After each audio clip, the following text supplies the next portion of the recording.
House arrest में रहते रहते भी ऑंग सान सू की ने डेमोक्रेसी के लिए अपनी लड़ाई नहीं छोड़ी और अपनी party national league for democracy के लिए काम करती रही। इसी चीज के लिए उन्हें 1991 में नोबेल पीस प्राइज भी मिला था। कई सालों तक देश में मिलिट्री रूल ऐसे ही चलता रहता और डेमोक्रेसी नाम की कोई चीज नहीं थी, लेकिन लेट 2000s में आते आते फाइनली इंटरनेशनल कम्युनिटी से म्यांमार देश की मिलिट्री पे प्रेशर बनना शुरू होता है इलेक्शंस करवाने के लिए। 2010 में जाके फाइनली इनकी मिलिट्री बोलती है ठीक है हम इलेक्शन करवा रहे हैं। प्रो मिलिट्री यूएसडीपी पार्टी इलेक्शन जीत जाती है। जी हाँ, मिलिट्री खुद तो इलेक्शन लड़ नहीं सकती थी, तो एक प्रो मिलिट्री पार्टी फॉर्म होती है यूएसडीपी और वो इलेक्शन जीत जाती है। और अब मिलिट्री रूल की जगह उस मिलिट्री बैक्ड या फिर प्रो मिलिट्री पार्टी यूएसडीपी का रूल आ जाता है 2010 इलेक्शन के बाद। अब 2011 से 2015 ये प्रो मिलिट्री पार्टी यूएसडीपी म्यांमार देश को रन करते हैं और फाइनली 2015 में जाके होते हैं म्यांमार देश के पहले first free and open elections since the 1960s। Interestingly 2015 के पहले फ्री एंड फेयर इलेक्शंस में ऑंग सान सू की पार्टी एनएलडी ये इलेक्शन जीत जाती है। एक तरफा बन सकती थी क्योंकि उनके जो बच्चे थे वो इस देश के सिटीजन्स नहीं थे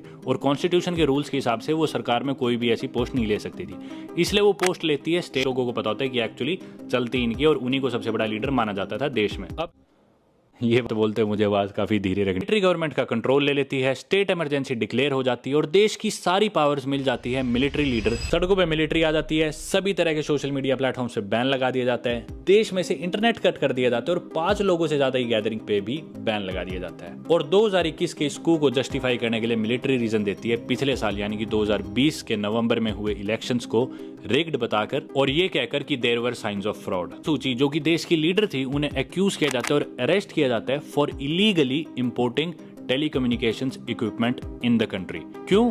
क्योंकि उनके घर में 6 वॉकी टॉकीज पाई जाती है। क्योंकि हैप्पीनेस और प्रॉस्पेरिटी बहुत मैटर करती है जब भी हम किसी देश की डेवलपमेंट को मेजर करें। पर इसके बारे में मैं ज़्यादा कुछ नहीं कहना चाहूँगा क्योंकि मैं इस देश में हूँ और एज अ टूरिस्ट हूँ। मैं यहाँ पे किसी भी प्रोटेस्ट का हिस्सा नहीं बन सकता। मैं सरकार के खिलाफ किसी भी तरह की कोई भी रैली प्रोटेस्ट करता हूँ। मेरा पर्पस घूमना है। जो भी चीज़ मैं आप लोगों को एक टूरिस्ट की नज़रों से दिखा सकूँ मैं दिखाने की कोशिश कर रहा हूँ। साथ ही साथ एक जर्नलिस्ट की नज़रों से भी मैं कोशिश करता हूँ आपको वो चीज़ दिखाऊं और आप लोग ही बताओ कि भी क्या चीज़ ठीक है क्या चीज़ गलत है। इन लोगों को रहना इस देश में, अपने को नहीं रहना। तो इसलिए मैं कई बार ऐसे भी सोचता हूँ कि बहुत ज़्यादा कमेंट करना ठीक नहीं होगा। भाई मेरे देश की बात होगी तो मैं बात करूँ ना, मुझे इस देश में रहना। मैं 3 दिन 4 दिन 5 दिन घूमना है इस देश में, घूम के मैं चला जाऊँगा।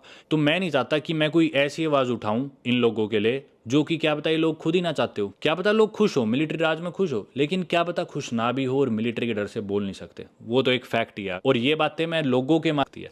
तो किसी भी लोकल से मैं इस बारे में बात नहीं कर सकता। ये बहुत ही सेंसिटिव टॉपिक है और मैं बात करता भी हूँ तो मैं कैमरे पे वो चीज़ बिल्कुल नहीं दिखाने वाला।